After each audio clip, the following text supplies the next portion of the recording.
reka mbashimire mwe mwese muteze amatwi radio Huguka, yaba barimo kutwumvira ku murongo w'105.9, abatwumva mukoresheje application ya radio FM ku matelefone agezweho ya smartphone, ndetse n'abatwumva bakoresheje streaming. Uyu ni umwanya ngiye kubagezaho amwe mu makuru yaranze uyu mwaka dusoje wa 2021 mu bikorwa remezo. Njye ugiye kuyabagezaho Eric Habimana, mbahaye ikaze. Ni amakuru tugiye guhera mu mashuri, aho bamwe mu batuye mu tugari turimo n'akagari ka Nyagisozi mu murenge wa Mushishiro mu karere ka Muhanga bavugaga ko bifuza kubakirwa amashuri y'incuke kuko kuba ntayo bafite bituma abana babura amahirwe yo kwigishwa bakiri bato, kuko kwiga kwabo bihera mu mwaka wa mbere w'amashuri abanza, nyamara ngo bakabaye biga n'amashuri y'incuke mu rwego rwo gukangura ubwenge bwabo. Ntago amashuri ari hafi, abana bararuha. Abiga muri primaire n'incuke biga ku kagari kacu ka Nyagasozi, ariko ntukuvuga ngo ni urugendo ubona rugoye abana bakiri batoya. Abana muri gardienne baravunika uko gardienne iri kure. Amashuri nayo ntayo dufite, nyine amashuri nayo ari inyuma ya kara gasozi hirya, naho nyine kugerayo birabagorana.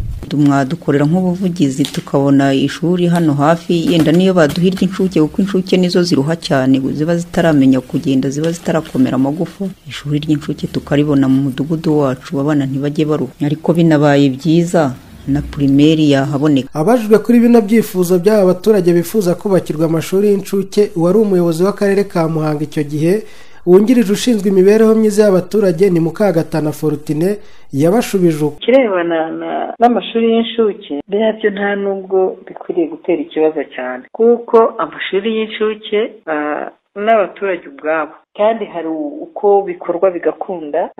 Twaganiriye n'abantu bafite insengero bemera ko bazidutiza abana bagakoreramo ya mashuri igihe batasengeye, ubundi basenga ku cyumweru, noneho ababyeyi bakishyira hamwe bakareba umwarimu bafasha, bakamugenera uburyo bwo kuba bamufasha ishuri ry'incuke rikaba ryakora. Ndetse mbere n'uko tukora n'icyo kintu cy'ishuri ry'incuke, abana bakwiye kuba bari mu irerero. Ndumva rero iyo gahunda irahari kandi ahenshi turimo kubikora, birimo no gukorwa. Mu gihe abo mu kagari ka Nyagisozi bifuzaga kubakirwa amashuri y'incuke, abatuye akagari ka Kigaga ni mu murenge wa Keza wo mu karere ka Muhanga, bo bavugaga ko babangamiwe no kutagira amazi meza, kugeza naho bamwe bava mu kagari bakajya kuvoma mu kandi, abatishoboye bakavoma ibinamba kubera guhunga umubyigano wo ku gatembo kitwa ngo gafite amazi meza, ariko nahinduka ibyondo mu mvura bitewe n'uko katubakiye. Ibi bakaba ari byo baheragaho bifuza ko ubuyobozi bwabafasha bakagerwaho n'amazi meza. Muri Kigaga nta mazi rwose muri rusange, abandi bavoma ibinamba. Naye rwose bose wowe urabona ari riba buri kikaba ari dukoreye. Nta riba dufite, maze ko ari ibizi batuvoma. Dufite ikibazo cy'amazi cyane kuko tuvoma kure bitugoye, abagize ubute bakavoma ibyo bizi bibi by'ibinamba. Na gasoko ariko nago gakoreye, nyine n'uburyo abaturage bafashe bwo kwiyeranja bashyiramo akantu k'agatembo. Turihura turi benshi ariko amazi ni make cyane, dutegereza nk'amasaha nk'abiri. Nyine ubwo no kuvuga ngo dutora umurongo,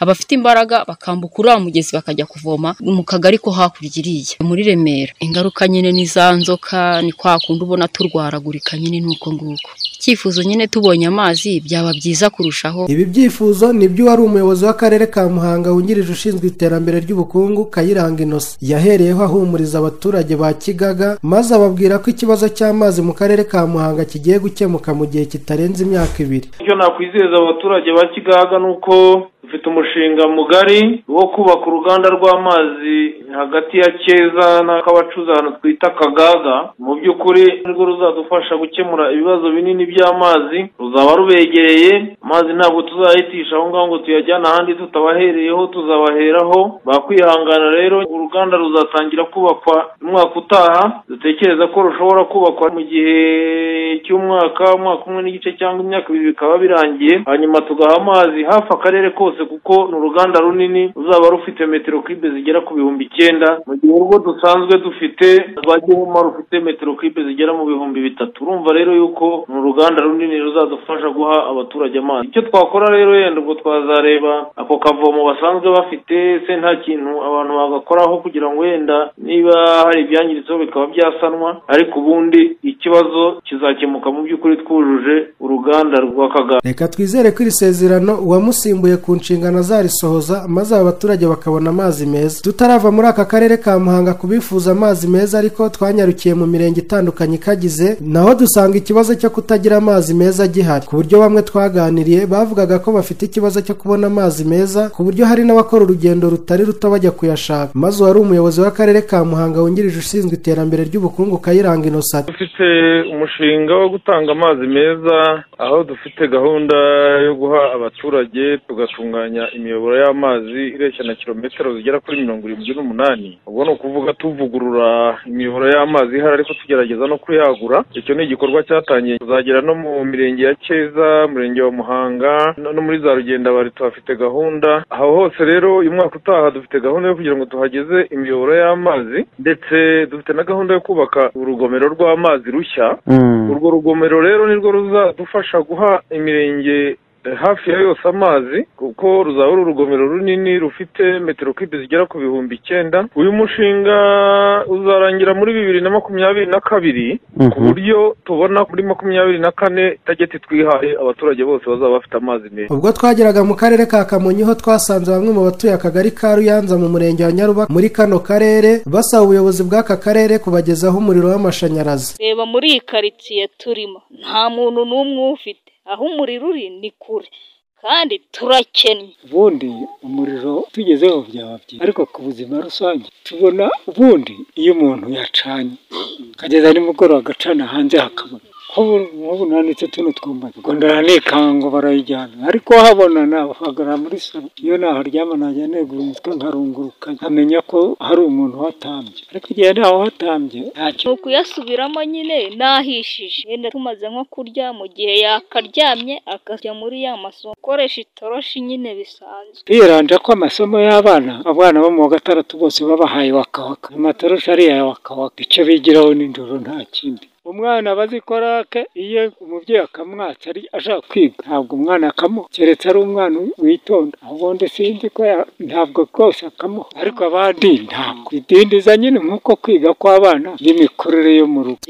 Niyo toroshi bavuga, ahubwo mbura nk'amabuye wabaga mu kizima akajya habona. Ubuyobozi bw'akarere ka Kamonyi bubizeza ko iki kibazo kizwi kandi ko kiri gushakirwa igisubizo kirambye. Uyu ni Tuyizere Tade wari umuyobozi w'agateganyo w'akarere ka Kamonyi. Hari aho umuriro w'amashanyarazi umaze kugera, hari naho utaragera, ko murabizi ko akarere kawubonye uduce twinshi muri 2010. Ubu hari n'utugari rwose tutarageramo n'ipoto n'imwe, kandi ubuvugizi bwo turabukora dufatanyije na REG, tukareba uko ahantu hatandukanye hagenda hagera amashanyarazi. Nabyo murabizi ko bisaba ubushobozi, ariko mu by'ukuri tubifite ku mutima ko aho amashanyarazi azagera hose tugomba kuyagezayo, ariko nanone sinavuga ngo hose byagirayo rimwe. Hari imishinga itandukanye irimo gukorwa, nko muri Nyamiyaga hari amashanyarazi turimo gukora dufatanyije na REG, muri Runda harahari. Ubwo twizera neza ko uko hamwe harangiye mu by'ukuri n'ahandi hahita hagerwaho, ariko muri uyu mwaka ntabyo dufite bitewe n'imishinga imwe n'imwe yagiye ihungabana. Naho mu karere ka Ngororero ho ubwo twahageraga twasanze bamwe mu babyeyi n'ubuyobozi bw'ishuri bahangayikishijwe n'ikibazo cyo kuba ishuri Groupe Scolaire Ngurugunzu riri mu kagari ka Karambo mu murenge wa Gatumba muri kano karere ridafite amazi. Ugasanga abanyeshuri banywa amazi mabi, ubundi bagatakaza amasaha yo kwiga bajya kuvoma. Bakifuza ko iki kibazo ubuyobozi bwabafasha kigashakirwa umuti urambye. Ubwo nukuvuga ngo abanyeshuri bajya bambabaza cyane. Ni ishuri rya Ngurugunzu, abanyeshuri baza kuvoma hano hasi bikatubabaza, niyo rwose ugiye kuvoma inkono ikamye yanakama, kuko abanyeshuri ntibatuma uvoma, niko biba bimeze. Hari igihe biba ngombwa ko abana aribo dutuma kujya kwivomera ayo mazi yabo yo kunywa ndetse rimwe n'imwe nayo gukoresha, kandi ntago mu nshingano zabo ndetse mu byo twifuza naga abana bakabaye aribo bajya kuzana amazi yo kunywa, bakabaye baza ku kigo amazi ahari. Ni ikibazo gihangayikishije cyane abana. Rimwe na rimwe usa nubwo twashyizeho uburyo kugira ngo bajye babona amazi meza yo kunywa tuvoma ku mugezi, ariko usanga abana benshi baduturuka mu mashuri bakajya kunywa ayo mazi mabi yo mu bigega. Ibyo nabyo biri mu biduhangayikishije ko ubuzima bw'abana nabwo buba buri kujya mu kaga. Maze mu kugisubiza, Nkusi Christophe umuyobozi w'akarere ka Ngororero uherutse gutorerwa izi nshingano kuri manda ya mbere, yizeza ubuyobozi bw'ishuri n'abarirereramo ko iki kibazo kigiye gukemuka vuba. bwabo kuko bakizi kandi kikaba kiri mu byihutirwa. Mbibutse ko ari amakuru yaranze umwaka mu bikorwa remezo, mukaba muri kuyakurikira munyuze ku murongo w'105.9. Muratwumva kandi mukoresheje application ya Radio FM ku bakoresha ikoranabuhanga rya Android ndetse na streaming. Reka tuyakomereze ku baturage bo mu kagari ka Rutare ni mu murenge wa Shyara mu karere ka Bugesera. Bavugaga ko babangamiwe no kutagira amazi meza, bakavoma ibiziba bibanduza indwara ziterwa n'umwanda,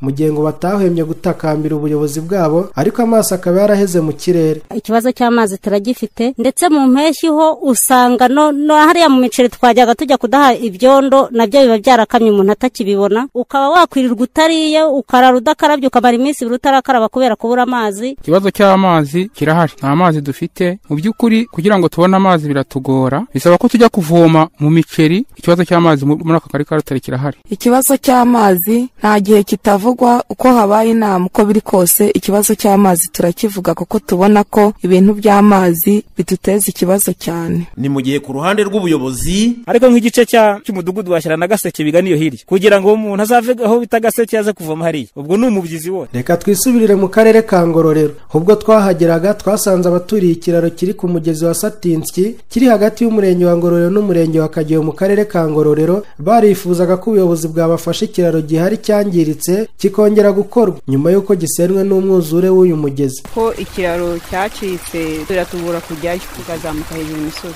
Ubu nta mwana wakoherezayo, bigomba gusaba umuntu mukuru kugira ngo abone kujyayo. Turi mu bwigunge kugera ku isoko biraduhenda, dukoresha imitwaro dutwara ku mutwe kugerayo bikaguhenda. Iryo teme byarapfuye, ubwo rero byatumye abaturage dusubira inyuma. Twebwe ni ugushyira ku mutwe tukijyanira mu isoko, kubera ko iyo umuntu arwaye ni uguhera mu nzu. Tugize amahirwe tukabona nk'abaterankunga. Icyo twifuza ni uko ni ubuvugizi mwadukorera, noneho leta cyangwa n'abaterankunga bakadukorera peme. Maze tukimubajije Ndayambaje Godfrey wayoboraga akarere ka Ngororero, avuga ko bashyize rwiyemezamirimo mu muhanda uhuza akarere ka Rutsiro na Ngororero, ari nawe uherereyemo kiriya kiraro, aho yatangiye kugenda akora ibiraro, bituma ngo usibye n'abantu n'imodoka zitagenda. Gusa yongeraho ko iki kiraro gihuza imirenge ya Ngororero na Kageyo kiri kuri Satinski gifite umwihariko, kuko ikigo cy'igihugu gishinzwe ubwikorezi RTDA cyemereye akarere ka Ngororero ko kigiye kugikoraho. Yatwemereye kudukorera umuhanda uvuye hariya umurenge wa Ngororero wambuka kirakira wambuka Satinski. Ni ikiraro gihuza umurenge wa Ngororero n'umurenge wa Kageyo.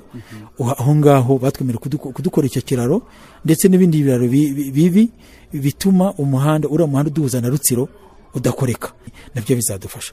None icyongeraho nanone wenda gifitiye umwanya nuko twashizemo rwiyemezamirimo, ntabwo ari gukora umuhanda wose, no kureba bya biraro binini bituma imodoka zitagenda.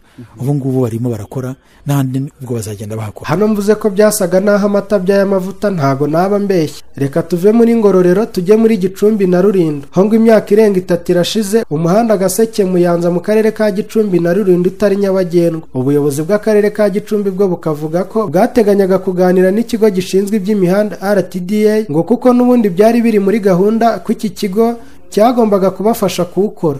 Hari hafashwe umwanzuro nyine ko n'umuhanda wakorwa, RTDA bidufashijemo. Ubwo rero nyuma y'ibyo twaje kubona ibaruwa twandikiye n'ikigo cya RTDA kitubwira ko no muhanda mu by'ukuri ngo utari mu mihanda bakora, kuko hari imihanda imwe yo ku rwego rw'igihugu bakora, noneho uyu bakavuga ko ari ku rwego rw'uturere.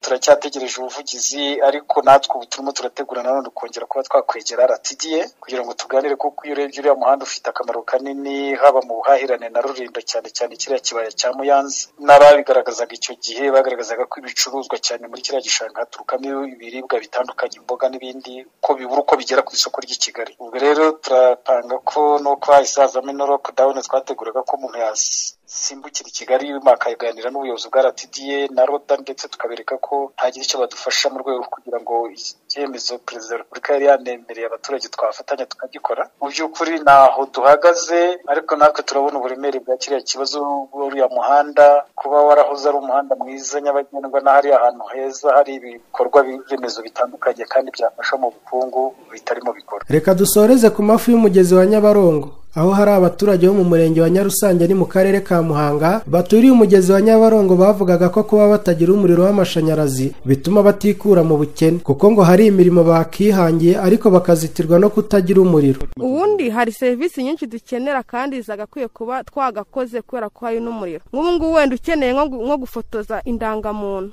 ujya ahantu kure kandi wenda bibaye ngombwa uyikeneye nko mu mudugudu wenda aho bakwate fotokopi y'indangamuntu, ariko wenda haramutse hari umuriro urumva ko na papeteri hafi aho ngaho yaba ihari n'ibindi bikorwa remezo bigiye bitandukanye. Twize ibintu byo gusudira kogosha twabikora ariko kubera nta muriro tubura uko tubigenza ugasanga turi kudindira mu iterambere. Tumaze nk'imyaka 2 irenga batubwira ngo babirimo ariko ntago bigeze bawuduha. Cyadufasha byinshi abana bakwigiraho abacaginga n'ikoranabuhanga rindi guterateranya ibyuma. Ni mu gihe ubuyobozi bw'akarere ka Muhanga bwabizezaga ko bufite gahunda yo kubagezaho amashanyarazi dore ko ngo iyo gahunda yanatangiye bahereye ku bigo by'amashuri. Tugana ku musozo reka tubashimire mwese twabanye mu makuru yaranze umwaka mu bikorwa remezo kuri Radio Huguka 105.9. Twizere ko ibitaragenze neza bigatuma mudutuma ngo tubatumikire amasezerano abayobozi babahaye bazayasohoza. Reka nsoze mbifuriza kuzagira umwaka mushya muhire wa 2022 no gusoza wa 21 mu mahoro. Gusa twibuke ko icyorezo cya COVID-19 kigihari dukaze ingamba zo kukirinda. Nge nari Eric Habimana.